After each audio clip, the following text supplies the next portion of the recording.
भगवान श्री कृष्ण की जन्म कथा भाद्रपद कृष्ण अष्टमी को श्री कृष्ण जन्माष्टमी कहते हैं, क्योंकि ये दिन भगवान श्री कृष्ण का जन्म दिवस माना जाता है।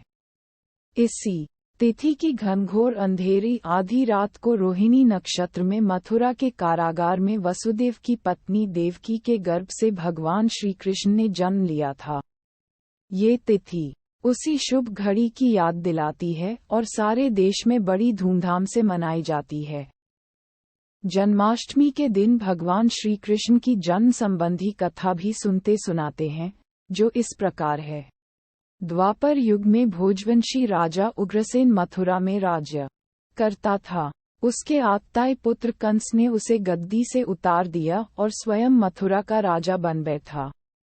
कंस की एक बहन देवकी थी, जिसका विवाह वसुदेव नामक यदुवंशी सरदार से हुआ था। एक समय कंस अपनी बहन देवकी को उसकी ससुराल पहुंचाने जा रहा था। रास्ते में आकाशवाणी हुई, हे कंस, जिस देवकी को तू बड़े प्रेम से ले जा रहा है, उसी में तेरा काल बसता है। इसी के गर्भ से उत्पन्न 8वां बालक तेरा वध करेगा। ये सुनकर कंस वसुदेव को मारने के लिए उद्यत हुआ। तब देवकी ने उससे विनयपूर्वक कहा, मेरे गर्भ से जो संतान होगी, उसे मैं तुम्हारे सामने ला दूंगी। बहनोई को मारने से क्या लाभ है? कंस ने देवकी की बात मान ली और मथुरा वापस चला आया। उसने वसुदेव और देवकी को कारागृह में डाल दिया। वसुदेव देवकी के एक एक करके 7 बच्चे हुए और 7 को जन्म लेते ही कंस ने मार डाला। अब 8वां बच्चा होने वाला था। कारागार में उन पर कड़े पहरे बैठा दिए गए। उन्होंने वसुदेव देवकी के दुखी जीवन को देख 8वें बच्चे की रक्षा का उपाय रचा। जिस समय वसुदेव देवकी को पुत्र पैदा हुआ, उसी समय संयोग से यशोदा के गर्भ से एक कन्या का जन्म हुआ, जो और कुछ नहीं सिर्फ माया थी।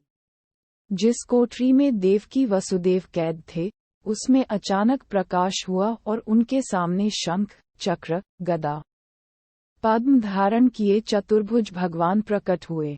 दोनों भगवान के चरणों में गिर पड़े। तब भगवान ने उनसे कहा, अब मैं पुनः नवजात शिशु का रूप धारण कर लेता हूँ।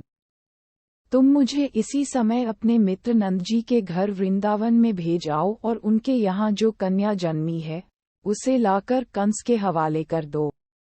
इस समय वातावरण अनुकूल नहीं है, फिर भी तुम चिंता न करो।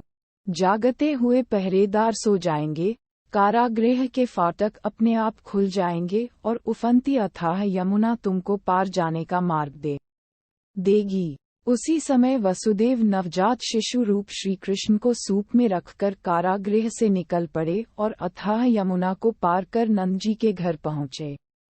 वहां उन्होंने नवजात शिशु को यशोदा के साथ सुला दिया और कन्या को लेकर मथुरा आ गए।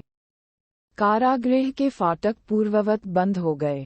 अब कंस को सूचना मिली कि वसुदेव देवकी को बच्चा पैदा हुआ है।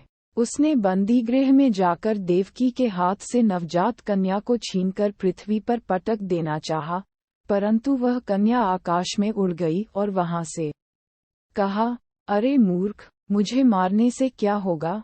तुझे मारने वाला तो वृंदावन में जा पहुंचा है। वह जल्द ही तुझे तेरे पापों का दंड देगा। ये है कृष्ण जन्म की कथा।